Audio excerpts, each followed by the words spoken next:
Sir recording. जी जी, recording on कर दी है मैंने। और चैप्टर नंबर 3 में 3 चीज़ें आज हम कवर करेंगे।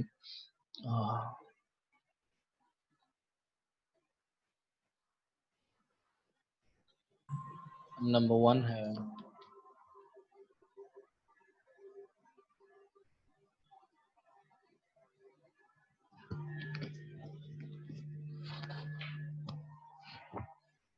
sources and uses of cash।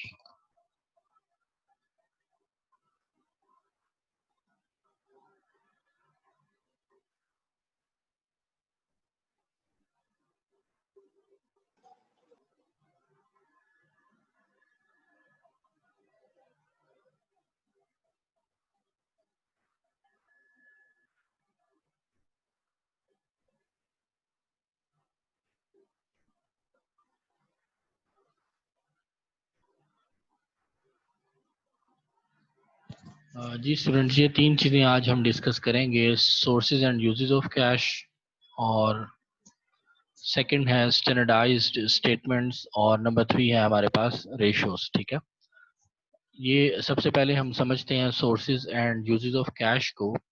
इसके लिए आपको बैलेंस शीट दी गई होगी। क्वेश्चन में 2 इयर्स की बैलेंस शीट आपको गिवन होगी, और इन 2 इयर्स की बैलेंस शीट ये देखिएगा आपको गिवन है 2006 और 2007 की बैलेंस शीट गिवन है, यानी 2 कंसेक्यूटिव ईयर्स की दी हो सकती है। तो एक कंपनी है प्रूफ्रॉक कॉरपोरेशन है, 2006 एंड 2007 बैलेंस शीट आपके पास गिवन है, और all amounts are mentioned in million dollars. ठीक है, अच्छा ये बढ़िया इजी है। Sources and uses of cash को समझिएगा, बड़ा आसान है। आपके पास सबसे ये असल में एक्चुअली ये बैलेंस शीट बनाई हुई है वर्टिकल फॉर्म में। तो बैलेंस शीट 2 तरह से बनाई जा सकती है, या तो हॉरिजॉन्टल फॉर्म में या वर्टिकल फॉर्म में।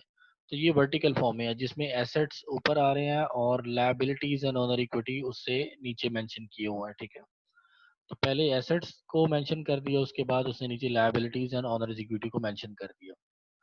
तो सबसे पहले देखिएगा कि हम इसमें चेंज कैलकुलेट करेंगे कि 2006 से 2007 की तरफ जाते हुए चेंज क्या आया। देखिएगा कैश 2006 में $84 था, और फिर ये 2007 में 98 हो गया।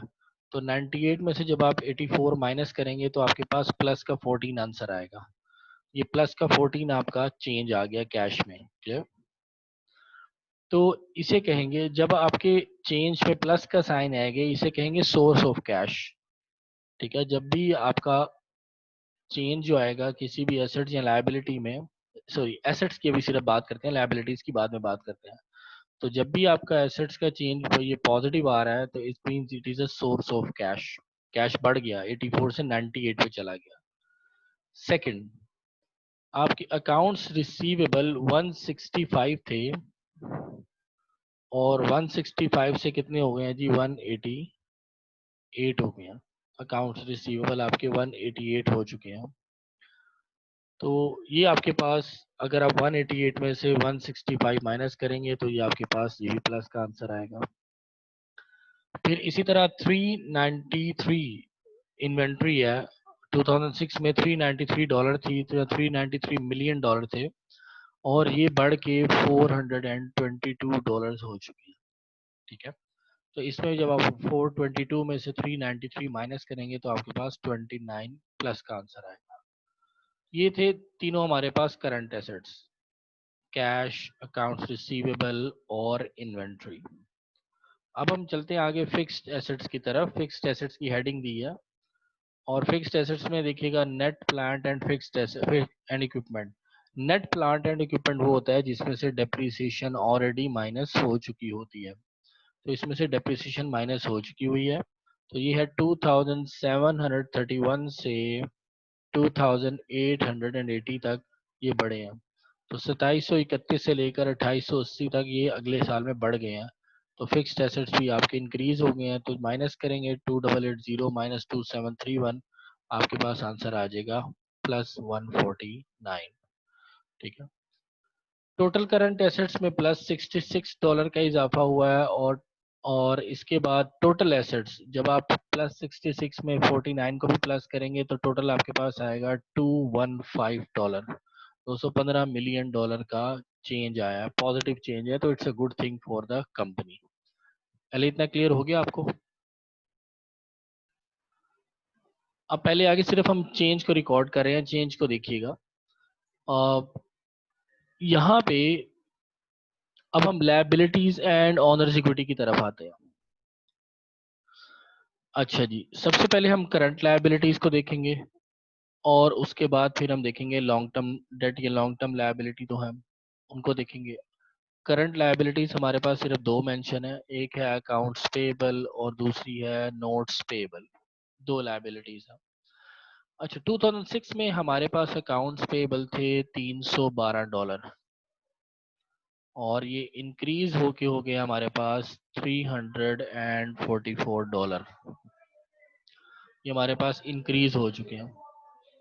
तो आप लोग मुझे बताइएगा क्या ये कैश इनफ्लो हुआ है या कैश आउटफ्लो हुआ है, ये जरा आप लोग मुझे बताएं please. Is it a cash inflow और कैश आउटफ्लो?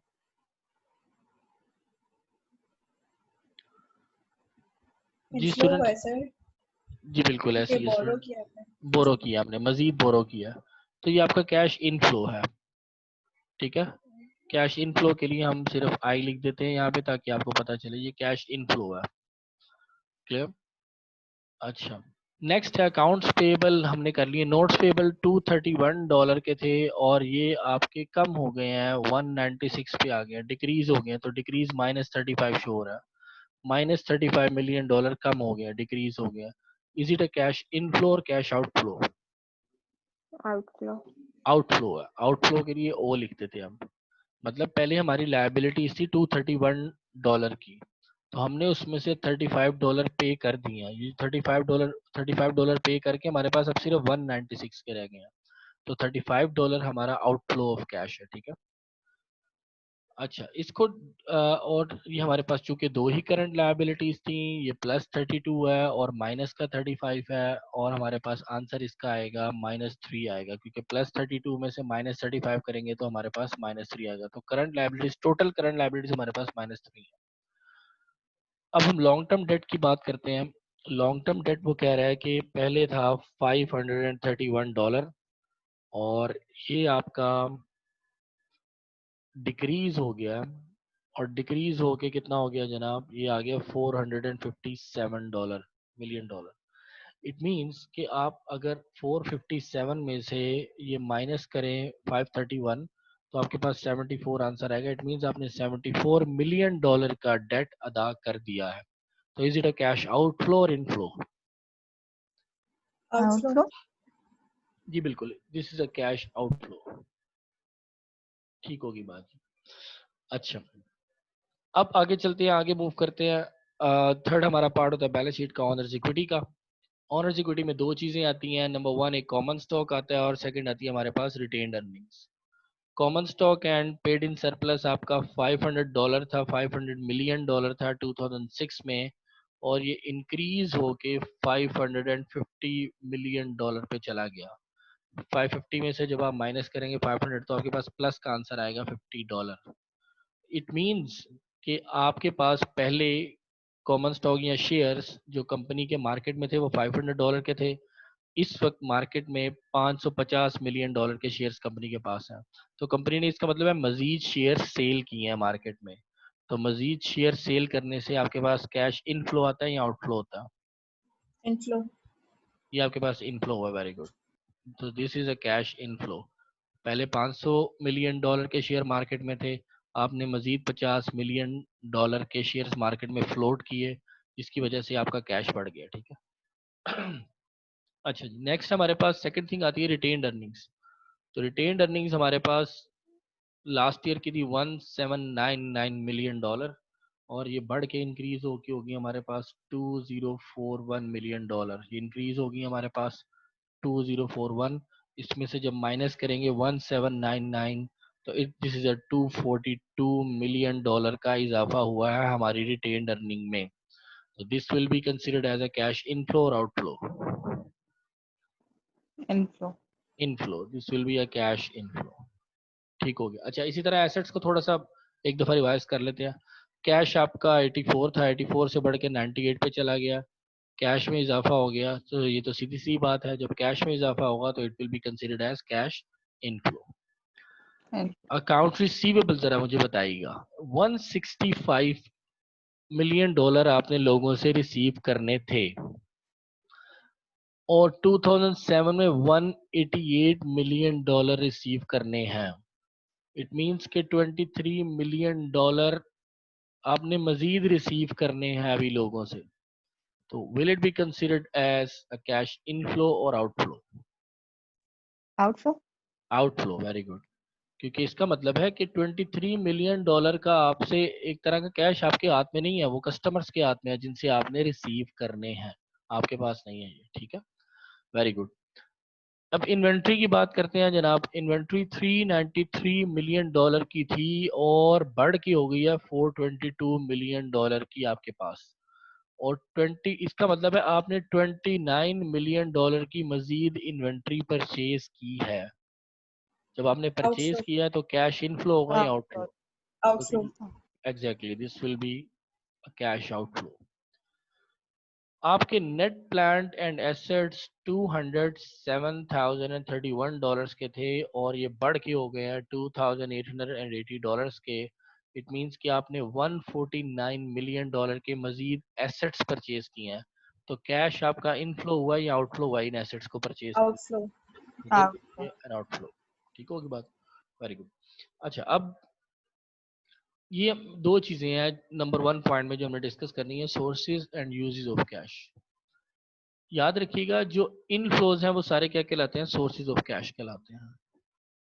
और यूजेस सारे क्या कहलाते हैं? आउटफ्लोज ऑफ कैश कहलाते हैं। ठीक है, तो इनफ्लोज को सोर्सेज ऑफ कैश यानी किन किन जरियों से पैसा आ रहा है आपके पास, और यूजेस ऑफ कैश से मुराद है कि कहाँ कहाँ आपका पैसा जा रहा है। अच्छा, आप मुझे टोटल बताइएगा, इसमें टोटल इनफ्लोज कितने हैं? लेट्स सपोज हम देखते हैं, कैश के साथ है नंबर 1 इनफ्लो, दूसरा हमारा आ रहा है लायबिलिटी में अकाउंट्स पेबल के साथ आ रहा है, और थर्ड हमारा इनफ्लो आ रहा है कॉमन स्टॉक के साथ, और चौथा इनफ्लो हमारे पास आ रहा है रिटेन्ड अर्निंग के साथ। तो 4 इनफ्लोज टोटल हमारे पास नजर आ रहे हैं। क्लियर? ठीक है, और आउटफ्लोज कितने हैं हमारे पास? ओज कितने हैं देखिएगा, 1 2 3 4 एंड 5 आउटफ्लोज हैं। ठीक है, तो 4 इनफ्लोज हैं एंड 4 आउटफ्लोज हैं। ठीक है, तो इनफ्लोज 4 है आपके पास, जिसमें से ये 14 है, फिर आपके पास 32 है, 50 है और 242 का। और आउटफ्लोज है 23, 29, 149, -35 और -74। ये आपके पास आउटफ्लोज आ रहे हैं। ठीक होगी बात? अच्छा, अब हम इनको इनको क्या करते हैं, एक समराइज्ड स्टेटमेंट में लिखते हैं। ये जरा देखिएगा, इसको समराइज्ड फॉर्म में कैसे लिखते हैं। ये हमारे पास आ गई एक स्टेटमेंट जिसे हम कहते हैं sources of cash and uses of cash statement. ये आपके पास पहली हेडिंग आएगी सोर्सेज ऑफ कैश की, और दूसरी आएगी जी यूजेस ऑफ कैश की। अच्छा, सोर्सेज ऑफ कैश तो हमारे पास 4 आ रहे थे ना, तो यहाँ पे सिर्फ 3 मेंशन है। इन्होंने कहा जो अकाउंट्स पेबल में इजाफा हुआ है वो आ गया, कॉमन स्टॉक जो आपने मजीद बेचा $50 का वो भी प्लस में शो हो रहा था, और रिटेन अर्निंग में जो इजाफा वो भी प्लस का शो हो रहा था। एक आपका कैश फ्लो यहाँ पे मेंशन नहीं है, इनफ्लो मेंशन नहीं है, वो कौन सा आप बता सकते हैं? जबकि यूजेस ऑफ कैश 5 थे, वो 5 के 5 आ रहे हैं, 1 2 3 4 और 5 यूजेस ऑफ कैश थे जी। अकाउंट पेबल अकाउंट्स पेबल का ये आ गया बेटा, ये इंक्रीज इन अकाउंट्स पेबल जो था ना वो आ गया, कॉमन स्टॉक वाला भी आ गया। नहीं ना सर। कैश नहीं है, वेरी गुड। जो कैश था ना पहली नंबर 1 आइटम, फर्स्ट आइटम थी, वो नहीं है हमारे पास। ये मैं दोबारा आप लोगों को दिखा देता हूँ। आपके पास देखिएगा अकाउंट्स पेबल वाला इनफ्लो भी है, कॉमन स्टॉक वाला इनफ्लो भी है, और रिटेन अर्निंग वाला इनफ्लो भी है। ठीक है, तो ये देखिएगा दोबारा से, आपके पास जो इनफ्लोज है हमारे पास वो थे नंबर 1 कैश का, ये वाला हमारे पास उसमें मेंशन नहीं किया हुआ, sources and uses of cash. ठीक है, ये देखिएगा, ये इसका ये 14 आंसर हम खुद निकाल लेंगे, 14 देखिएगा प्लस माइनस करके हम खुद निकाल लेंगे, ठीक है। तो सोर्सेज ऑफ कैश बेसिकली आपके तीन थे, ये 32 वाला था, और एक प्लस 50 था, और एक प्लस 242 था। ये तीन आपके सोर्सेज ऑफ कैश थे, ठीक है। और बाकी 1 2 3 4 एंड 5, ये 5 आपके यूजेस ऑफ कैश थे, ठीक है। नहीं करने का रीजन क्या है? क्या बेटा, मैंने क्या निकालने का? ये sources and uses of cash निकालने का। जी, इसमें इन्होंने कैश का इन्फो नहीं लिखा, तो वो क्यों जी नहीं बिल्कुल, लिखा? एक्चुअली देखिएगा, ये एक्चुअली कैश का हमारा ये जो रिजल्ट आता है ना, वो आपको प्रूव कर रहा है कि ये जो प्लस 14 आया है ना, ये असल में प्लस 14 कैसे आया है। ये पूरी बैलेंस शीट को देखिएगा सॉरी, ये पूरी बैलेंस शीट में से बेटा वो sources and uses of cash निकाल के उनको कैलकुलेट करके एंड पे वो बताएगा कि ये प्लस 14 असल में किस चीज का नतीजा है, ठीक है। तो ये देखिएगा नेक्स्ट स्टेटमेंट में, ये देखिएगा इसका आंसर आपके पास क्या आ रहा है, ये देखिएगा एंड पे 14 आ रहा है ना। तो ये बता रहा है कि आपके पास नेट एडिशन टू कैश कितना हुआ एक्चुअली, और ये असल में आया कैसे है।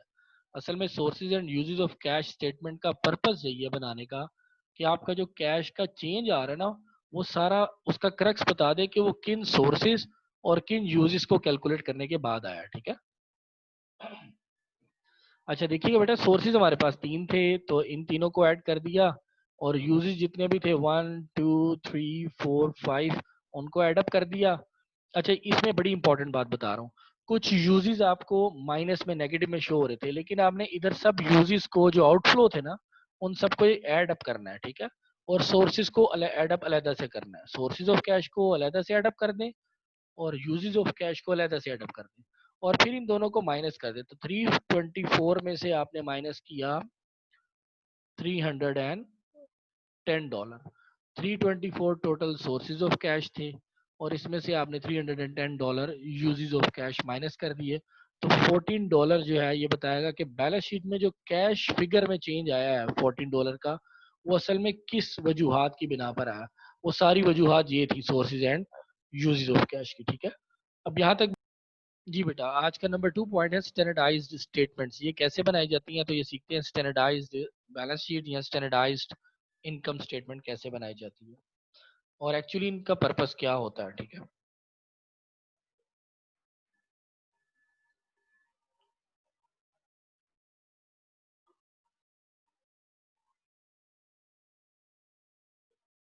जी आपके पास ये टॉपिक है स्टैंडर्डाइज्ड फाइनेंशियल स्टेटमेंट्स, 3.2 आपका चैप्टर नंबर 3 का टॉपिक है। और इसमें दो कैटेगरीज आती हैं। नंबर 1 आती है कॉमन साइज स्टेटमेंट, ये क्या होती है इसको हम समझते हैं कैलकुलेशन से, ठीक है। कॉमन साइज स्टेटमेंट, और सेकंड हमारे पास होती है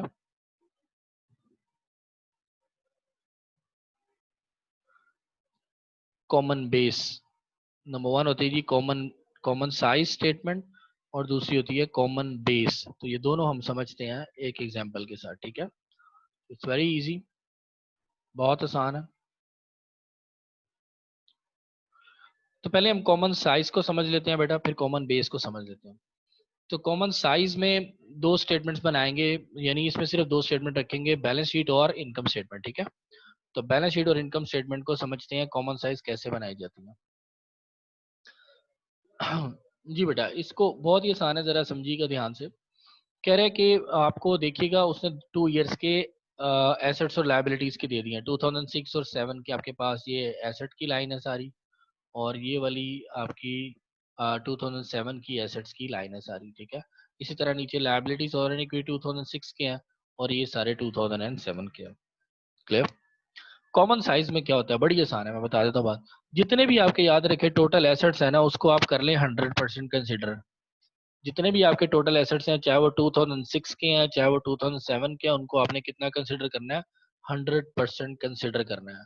इसी तरह आपने total liabilities and owner equity को भी कितना कंसिडर करना है, 100% कंसिडर करना है। ये खुद फिगर अमाउंट आपने रखनी है 100%। और चूंकि हमें पता है कि टोटल एसेट्स और टोटल लायबिलिटीज कितने होते हैं, हमेशा इक्वल होते हैं, ठीक है। तो ये देखिएगा, अगर हमने उधर 100% कंसिडर किया है, तो इधर भी 100% कंसिडर करेंगे। तो इट मीन्स के टोटल एसेट्स और total liabilities and owner equity आपकी 100% है, ठीक है। ये थी पहली बात। कॉमन साइज में। सेकंड थिंग बेटे देखिएगा, आपने क्या करना है, जितनी भी कैश की अमाउंट, अब बारी बारी जितनी भी आइटम्स आ रही हैं इन एसेट्स के अंदर, इन तमाम एसेट्स के अंदर जितनी भी आइटम्स आ रही है ना, उन तमाम आइटम्स को वन बाय वन आपने किस पे डिवाइड करना है, टोटल एसेट्स की अमाउंट पे डिवाइड करना है। जब आप टोटल एसेट्स की अमाउंट पे डिवाइड करेंगे तो आपके पास ये उनकी परसेंटेज आ जाएगी, ठीक है। वो कैश जितना भी दिया होगा ना, आपने उस कैश को टोटल एसेट्स पे डिवाइड करना है, जितनी टोटल एसेट्स की अमाउंट होगी तो आपके पास उसकी परसेंटेज आ जाएगी। इसी तरह अकाउंट्स रिसीवेबल की जितनी अमाउंट होगी उसको जब आप टोटल एसेट्स पे डिवाइड करेंगे तो उसकी परसेंटेज आ जाएगी। ये सारी परसेंटेज फॉर्म है। इन्वेंट्री को जब आप टोटल एसेट्स पे डिवाइड करेंगे और सम करेंगे तो आपके पास टोटल इन्वेंट्री आ जाएगी, इन्वेंट्री की परसेंटेज आ जाएगी। इसी तरह टोटल करंट एसेट्स, जितने भी टोटल करंट एसेट्स हैं उनको आप टोटल एसेट्स पे डिवाइड करेंगे अमाउंट पे तो आपके पास उसकी परसेंटेज आ जाएगी। इसी तरह नेट प्लांट एंड इक्विपमेंट की जो अमाउंट थी, अमाउंट आपको दी होगी, तो अमाउंट को जब आप टोटल एसेट्स की अमाउंट पे डिवाइड करेंगे तो आपके पास नेट प्लांट एंड इक्विपमेंट की परसेंटेज आ जाएगी, ठीक होगी बात। इसी तरह लायबिलिटीज को भी आपने ऐसे करना है, इन तमाम लायबिलिटीज की अमाउंट को और ऑनर इक्विटी की अमाउंट को आपने ये टोटल अमाउंट जो एंड पे गिवन होगी उससे डिवाइड करते जाना है और इन सब की परसेंटेज आपके पास निकलती आएगी, ठीक है। अब ये देखता हूँ अमाउंट्स कहाँ दी हुई हैं, अमाउंट्स आपको अभी हम ऊपर जो बैलेंस शीट देख के आए हैं उसी में गिवन है आपको, ठीक है। तो ये जो बैलेंस शीट हमने सबसे ऊपर अभी देखी है 2 ईयर्स का जहाँ पे दिया हुआ था, ये देखिएगा, ठीक है। तो इसका तरीकेकार क्या है बेटा, बड़ा आसान है, आप खुद ही देख लें। आपने ये जो देखिएगा टोटल एसेट 3737 है और इसके नीचे जो टोटल लायबिलिटीज है वो भी कितनी आ रही है, 3737 आ रही है। इनको आपने कितना कंसिडर करना है बेटा, मुझे बताइएगा, कितने परसेंट कंसिडर करेंगे? 100%. 100% कंसिडर करना है, बिल्कुल एग्जैक्टली। इसी तरह आपके पास 2007 की जो एसेट्स हैं 3588 है और लायबिलिटीज हैं 3588, इनको भी आपने 100% कंसिडर करना है, क्लियर। अच्छा अब मुझे बताएं आप 84 को किससे डिवाइड करेंगे, ये कैश को, इसकी परसेंटेज निकालने के लिए। 3373. एग्जैक्टली 3373 से डिवाइड करेंगे तो इसकी परसेंटेज आ जाएगी। इसी तरह वन बाय वन फिर 165 को भी डिवाइड करेंगे इस पे तो उसके रिस्पेक्टिव टोटल से आप डिवाइड करते जाएंगे। इसी तरह 393 को भी इसे टोटल से डिवाइड करेंगे, 642 को भी, 2731 को भी इसे डिवाइड करेंगे तो सबकी परसेंटेज आ जाएगी। ये क्लियर होगी बात बेटा। इसी तरह 2007 की भी निकाल लेनी है और लायबिलिटीज को आप इसी तरह वन बाय वन आप इसके टोटल पे डिवाइड करते जाएंगे। 312 को इसके टोटल पे डिवाइड करेंगे, फिर 223 को टोटल पे डिवाइड करेंगे, 543 को टोटल पे, तो परसेंटेजेस आती जाएंगी, ठीक है। और डिवाइड करके आपने मल्टीप्लाई बाय 100 कर देंगे, वो एग्जैक्ट आपको बता देगा कि उसकी परसेंटेज कितनी है, ठीक है। तो ये आपने करना है, इसे कहते हैं कॉमन साइज बैलेंस शीट। ये भी हमने सिर्फ बैलेंस शीट समझी है, so this is called common size balance sheet. इसमें बेटा किसी का तो कॉमन साइज इनकम स्टेटमेंट में आप सेल्स को एक्चुअली कंसिडर करेंगे 100%, ठीक है, क्लियर। क्योंकि ये आपकी नॉर्मली सबसे बड़ी अमाउंट होती है ना, तो इस बड़ी अमाउंट को हम कंसिडर करके तो नॉर्मली आप, अच्छा ये बात याद रखिएगा, आप किसी को भी 100% कंसिडर कर सकते हैं, मगर हम नॉर्मली जो सबसे हैवी अमाउंट होती है ना बैलेंस शीट में, हैवी अमाउंट कौन सी होती है, जो उनका टोटल होता है। इनकम स्टेटमेंट में कौन सी टोटल अमाउंट हैवी होती है, सेल्स की। तो अच्छा इसको 100% कंसिडर करके फिर बाकी सारी अमाउंट जो उसके नीचे आ रही हैं उसको उस पर डिवाइड करते जाएं और आपकी परसेंटेज आती जाएगी। तो यहाँ सेल्स को आप 2311 को 100% कंसिडर कर लें तो आपकी सारी परसेंटेज निकलती आएगी।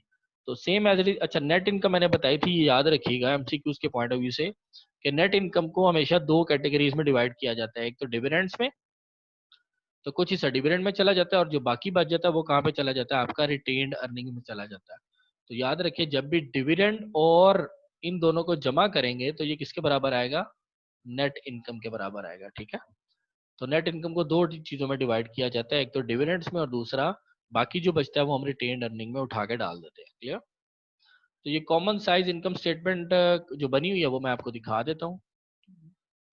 कॉमन साइज इनकम स्टेटमेंट हमारे पास है जनाब, ये थी common size balance, this is the common size income statement, ठीक है। तो ये देखिएगा, ये आपके पास 100% उसने सेल्स को रखा और सेल्स को 100% कंसिडर करने के बाद सारी जो अमाउंट्स आ रही थी उनको सेल की अमाउंट पे डिवाइड करता जा रहा है और वो आपके पास रिस्पेक्टिव परसेंटेजेस कैलकुलेट होके आ रही हैं। ठीक है, क्लियर है बेटा यहाँ तक? इसमें किसी को कोई प्रॉब्लम हो तो प्लीज आस्क मी। ठीक हो गया जी। अच्छा, कॉमन साइज हो गया, अब कॉमन बेस की तरफ चलते हैं। सर जी ये जी। सेल्स को डिवाइड करेंगे कॉस्ट ऑफ गुड्स सोल्ड तो 58.2%। तो कॉमन बेस ईयर स्टेटमेंट कैसे बनाई जाती है? अब ये एक ऐसी स्टेटमेंट है जिसमें दोनों को कंबाइन किया हुआ है, तो इसमें आप दोनों समझ लेंगे, बड़ी आसान है, देख लीजिएगा। अच्छा, उसने क्या किया, ये आपको एसेट्स दिए हुए हैं 2006 के 2007 के, इसमें लायबिलिटीज और ऑनर इक्विटी नहीं दी हुई, ठीक है ना, एक सिर्फ एसेट साइड उसने दी हुई है आपको एक बैलेंस शीट की, एसेट्स दिए हुए हैं। अच्छा, इसकी कॉमन साइज कैसे बनेगी आप देखिएगा, तो ये 2006 का आपने टोटल को क्या रख लिया, 100% कंसिडर कर लिया। इसी तरह 2007 वाले को भी आपने कितना कंसिडर कर लिया, 100% कंसिडर कर लिया। ठीक है, और इन अमाउंट्स को जब 84 को इस पे सारी अमाउंट्स को जितनी भी आ रही हैं इनको आप इसके टोटल पे डिवाइड करते जाएंगे, इसकी परसेंटेज आती जाएगी। 2007 की सारी अमाउंट्स को उसके टोटल पे डिवाइड करते जाएंगे तो ये वाला कॉलम आता जाएगा। ठीक है, आपके पास 2006 और 2007 का कॉमन साइज इनकम स्टेटमेंट बनता जाएगा। ठीक है, अच्छा, कॉमन बेस कैसे बनाते हैं ये जरा समझ लें, how to make the common base analysis. Common base में बड़ा आसान है, उसने क्या है कि हम बेस ईयर किसको रख लेते हैं, 2006 को रख लेते हैं। ठीक है, बेस ईयर, ये जरा समझ लें बेटा। तो ये बहुत ही आसान है, आप ये देखिएगा 2007 की जितनी भी अमाउंट्स आ रही हैं इस कॉलम में उनको आप उनके बेस ईयर, तो बेस ईयर क्या है 2006, उस पे डिवाइड करते जाएं वन बाय वन, तो आपके पास कॉमन बेस आ जाएगा। देखिएगा बड़ा आसान, 98 को आप डिवाइड करेंगे 84 पे तो आपके पास आंसर आएगा 1.17। ठीक है, 188 को आप किस पे डिवाइड करेंगे, 165 पे, ये आ जाएगा 1.14। यानी हर नंबर को करंट ईयर को उसके बेस ईयर पे डिवाइड करते जा रहे हैं। ठीक है, तो करंट ईयर की वैल्यू को उसकी बेस ईयर की वैल्यू पे डिवाइड करते जा रहे हैं। 422 को 393 पे डिवाइड करेंगे तो ये आ जाएगा। इसी तरह 708 को आप बेटा डिवाइड करेंगे 642 पे तो आपके पास 1.10 की अमाउंट आ जाएगी। आप 2880 को 2731 पे डिवाइड करेंगे 1.05 आ जाएगा, और 3588 को 373 पे डिवाइड करेंगे तो आपके पास 1.06। तो this is called common base year statement. ठीक है, इजी है बेटा। अच्छा जी, नेक्स्ट आपके पास क्या है, लास्ट कॉलम जरा समझ लें, लास्ट कॉलम क्या है, इट्स वेरी इजी। जब आप इन दोनों को कंबाइन करना चाहते हैं, कॉमन साइज और कॉमन बेस को, तो ये बनता है combined common size and base year. Combined, अच्छा पहले देखिएगा, पहले कॉमन आ रहा है, ठीक है, combined common size and base year, तो इसका मतलब है इसमें पहले कॉमन साइज कैलकुलेट करना पड़ेगा और फिर बेस ईयर। तो कॉमन साइज वाली तो आपने कैलकुलेट की हुई है, ये सेकंड नंबर पे कॉमन साइज, ठीक है ना स्टेटमेंट। तो कॉमन साइज में जिसमें 100% रखते हैं ये तो आपने कैलकुलेट किया और परसेंटेजेस कैलकुलेट करते हैं। अच्छा, याद रखिएगा कॉमन बेस में परसेंटेज नहीं आ रही, ये कॉमन बेस में सिर्फ वैसे ही अमाउंट लिखी हुई है। ठीक है, ये रेशियोज हैं, ये सिंपल रेशियोज है उनके बेस ईयर के साथ। अच्छा, कॉमन साइज तो आपने ये कैलकुलेट किया हुआ, बड़ी इंपॉर्टेंट बात है, जरा समझ लीजिए। इसको कॉमन बेस कैसे बनाना है, ये कॉमन साइज तो आपका निकला हुआ है, यानी हर अमाउंट आपकी किस में आ रही है, परसेंटेज में आ रही है, हर अमाउंट परसेंटेज में है। अच्छा, अब 2007 की परसेंटेज की अमाउंट को इस परसेंटेज से डिवाइड करते जाएं। 2007 का जो ये 5.2 है इसको डिवाइड करते जाएं 4.9 से, 11.8 को 11.7 से डिवाइड करें तो आपके पास ये वाली अमाउंट्स आती जाएंगी एंड वाली। तो कॉमन साइज और कॉमन बेस जब कंबाइंड बनानी हो ना, कंबाइंड, उसके लिए कॉमन साइज पहले से आपने कैलकुलेट की होती है। तो कॉमन साइज जब आप कैलकुलेट कर लेंगे उसकी परसेंटेजेस को आपस में डिवाइड करते जाना है, परसेंटेजेस को आपस में डिवाइड करते जाना है। तो करंट ईयर की परसेंटेज को बेस ईयर की परसेंटेज पे डिवाइड करते जाएंगे। ये देखिएगा एंड वाली का आंसर 1 क्यों आ रहा है, 100% को जब आप 100% पे डिवाइड करेंगे तो आंसर 1 नहीं आएगा। ठीक है, क्लियर होगी बात। तो इनका आंसर जो है आप लोगों को कैसे मिलेगा, करंट ईयर की जो भी वैल्यूज हैं उनको बेस ईयर की वैल्यूज से डिवाइड करते जाए तो आपके पास ये हो जाएगा combined common size and common base statement. ठीक होगी बात। यहाँ पे कोई बेटा किसी को कोई कंफ्यूजन हो तो प्लीज आस्क मी। तो लेट मी टेल यू, दो चीज़ें आज हमने कवर की हैं, कौन कौन सी कवर करनी है? एक तो हमने सीखा बनाना sources and uses of cash, और सेकंड थिंग हमने जो डिस्कस की ये थी हमारे पास, और सेकंड थिंग हमने डिस्कस कर ली है स्टैंडर्डाइज्ड स्टेटमेंट्स। तो स्टैंडर्डाइज्ड स्टेटमेंट्स आपकी दो तरीकों से बनाई जाती हैं, कॉमन साइज और कॉमन बेस, उनको हमने दोनों को समझ लिया है, ठीक है। और the third topic for understanding for today's lecture is ratios. तो ये मैं आपके पास, ये अभी मीटिंग एंड हो रही है, it only there are 2.5 minutes remaining, so I'm gonna wind up this meeting and I will call you on another meeting and I will share this link on your WhatsApp, ठीक है, and we'll join back in 5 minutes, clear है? तो ये हमारे पास third जो point है ratios वाला, ये हम नेक्स्ट लेक्चर में समझते हैं, क्लियर? तो I'm just coming back, wait.